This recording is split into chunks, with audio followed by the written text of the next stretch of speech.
اعوذ باللہ من الشیطان الرجیم بسم اللہ الرحمن الرحیم سورۃ انزلناها وفرضناها وانزلنا فیها آیات بینات لعلکم تذکرون۔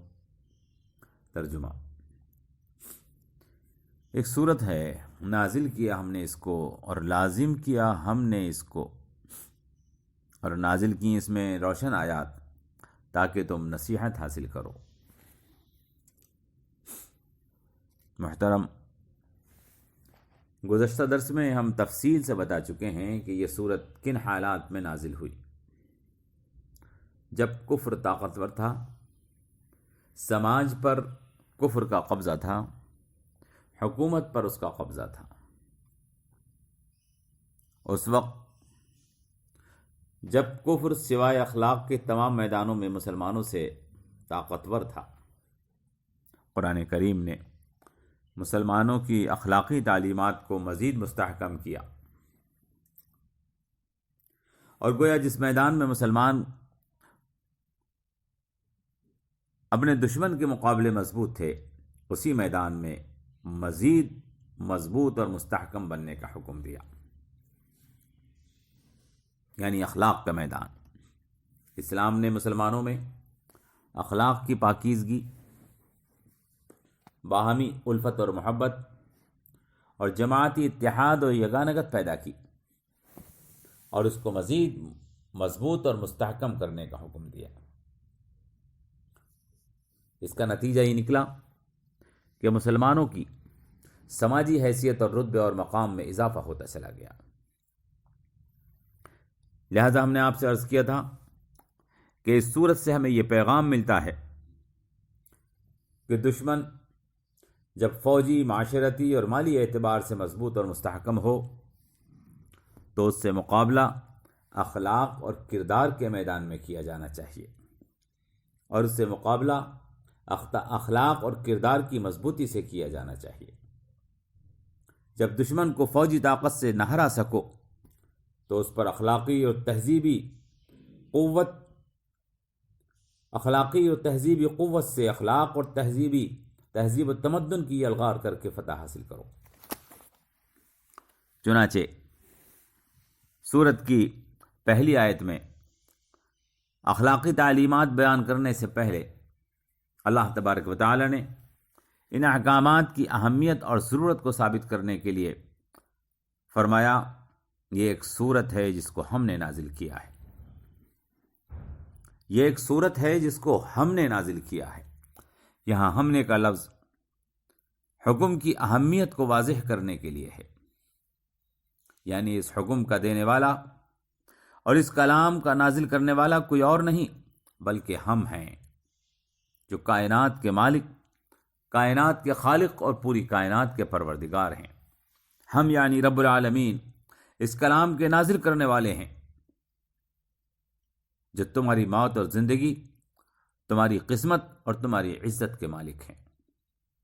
ہم اس کلام کو نازل کرنے والے ہیں جس کی گرفت سے تم کبھی بچ نہیں سکتے۔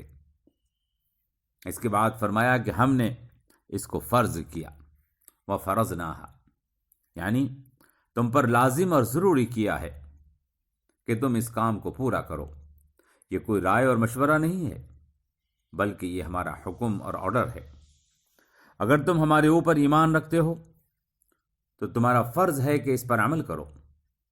اگر تم نے ہمارے حکم کے ماننے میں آناکانی کی تو پھر تم کو اس کی سزا بھی دی جا سکتی ہے۔ پھر ارشاد فرمایا، وَأَنزَلْنَا فِيهَا آیَاتٍ بَيِّنَاتٍ، اور ہم نے نازل کی اس میں روشن آیات۔ یعنی اگر انسان ہماری ان آیات کو، ہماری ان احکامات کو فاسد نظریات اور گندے ماحول کی آلودگی سے بچ کر پڑھے گا، اگر انسان ہمارے ان احکامات کو فاسد نظریات اور گندے ماحول کی آلودگی سے بچ کر پڑھے گا تو اس میں نازل کی گئی ہماری آیات بالکل واضح اور روشن ہیں، جو صاف طور پر سمجھی جا سکتی ہیں۔ ہو سکتا ہے فاسد نظریات کے گرویدہ اور گندے ماحول سے آلودہ لوگ اس قرآن کی روشنی کو محسوس نہ کر سکیں، لیکن امید ہے کہ تم یعنی وہ لوگ جنہوں نے نور ایمانی سے اپنے دلوں کو منور کر لیا ہے، وہ لوگ اس سے نصیحت ضرور حاصل کریں گے۔ برادران ملت اسلامیہ اور عزیز ہمشیرگان، قرآن کریم اور اس میں بیان کردہ احکامات کی اہمیت کو صرف وہی لوگ سمجھ پاتے ہیں جو ایمان رکھتے ہوں۔ تلک آیات القرآن و کتاب مبین ہدی و بشریٰ للمؤمنین، یعنی یہ قرآن اور روشن واضح کتاب کی آیات ہیں، یہ ہدایت اور بشارت ہیں ان لوگوں کے لیے جو ایمان لائے ہوئے ہیں۔ یعنی قرآن کریم بے شک کتاب ہدایت ہے، لیکن یہ ہدایت صرف انہی لوگوں کو ملے گی جو دو صفتیں اپنے اندر رکھتے ہوں۔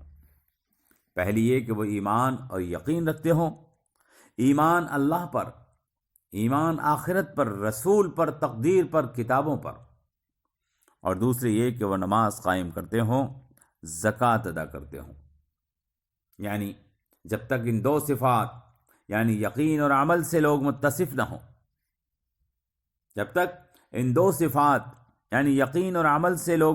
نہ ہوں، جن میں پہلی صفت کو ایمان کہا جاتا ہے اور دوسری صفت کو عبادت کہا جاتا ہے، جب تک ان دو صفات سے لوگ متصف نہ ہوں، قرآن کریم سے ہدایت نہیں پا سکتے۔ عزیز دوستو، قرآن کوئی ایسا کلام نہیں ہے جس کو سن لینے اور پڑھ لینے محض سے نجات حاصل ہو جاتی ہے۔ قرآن کوئی ایسا کلام نہیں ہے جس کو محض سن لینے سے اور پڑھ لینے سے نجات دارین، دنیا اور آخرت کی کامیابیاں مل جائیں، بلکہ قرآن کتاب عمل اور کتاب ایمان ہے۔ قرآن زندگی کا ایک پروگرام ہے جو ہماری زندگی اور اس کے معمولات کو اپنے اعتبار سے مقرر کرتا ہے، اور انسان اگر قرآن کے نظام الاوقات میں ایمان اور عمل کے اعتبار سے اپنے آپ کو فٹ کر لیتا ہے تو کامیابی، ہدایت یا نجات، آپ اس کو کچھ بھی کہیں، وہ انسان کو ضرور حاصل ہوتی ہے۔ قرآن کریم نے صاف طور پر ارشاد فرمایا، ارے محمد صلی اللہ علیہ وسلم، آپ اندھوں کو راستہ بھٹکنے سے نہیں بچا سکتے، آپ اندھوں کو راستہ بھٹکنے سے نہیں بچا سکتے۔ وما انت بہادی العمی عن ضلالتہم، آپ تو بس انہیں اپنی بات سنا سکتے ہیں جو ہماری آیتوں پر ایمان اور یقین رکھتے ہوں اور وہ فرما برداری کی صفت سے مالا مال ہوں۔ ان تسمعوا الا من یؤمن بآیاتنا فہم مسلمون، ان تسمعوا الا من یؤمن بآیاتنا فہم مسلمون، آپ تو بس جو ہماری آیتوں پر یقین رکھتے ہیں انہیں آپ سنا سکتے ہیں اگر وہ اطاعت گزار ہوں۔ معلوم ہوا کہ قرآن سے ہدایت کی روشنی حاصل کرنے کے لیے ایمان اور یقین اور اطاعت اور فرمانبرداری کی صفت کا موجود ہونا ضروری ہے۔ آپ کسی کو بس یہ بتا سکتے ہیں کہ یہ راستہ ہے جو تمہیں منزل تک پہنچا دے گا۔ منزل تک پہنچنے کے لیے آدمی کو اس راستے پر چلنا پڑتا ہے۔ اگر کوئی شخص رات دن کہتا رہے، ہاں میں مانتا ہوں یہ سیدھا راستہ ہے، ہاں میں مانتا ہوں یہ سیدھا راستہ ہے، مگر اس پر چلتا نہیں ہے تو وہ کبھی بھی منزل تک نہیں پہنچے گا۔ اسی طرح اگر کوئی شخص رات دن کہتا رہے کہ اسلام کامیابی کا طریقہ ہے، قرآن کتاب ہدایت ہے، قرآن کامیابی کا راستہ ہے، مگر اس پر چلتا نہیں، اس کے احکامات پر عمل نہیں کرتا، تو وہ ہدایت اور کامیابی کی منزل تک کبھی نہیں پہنچ سکتا۔ اسی لیے فرمایا، سورۃ انزلناہا، یہ ایک سورت ہے جس کو ہم نے یعنی اللہ نے نازل کیا ہے، وفرضناہا، اور ہم نے اس کے احکامات کو ضروری اور لازم کر دیا ہے، وانزلنا فیہا آیات بینات، اور اس میں ہم نے روشن آیات نازل کی ہیں، لعلکم تذکرون، تاکہ تم نصیحت حاصل کرو۔ اور گویا کہہ دیا گیا کہ اس پر چل کر کامیابی کی منزل تک پہنچ جاؤ۔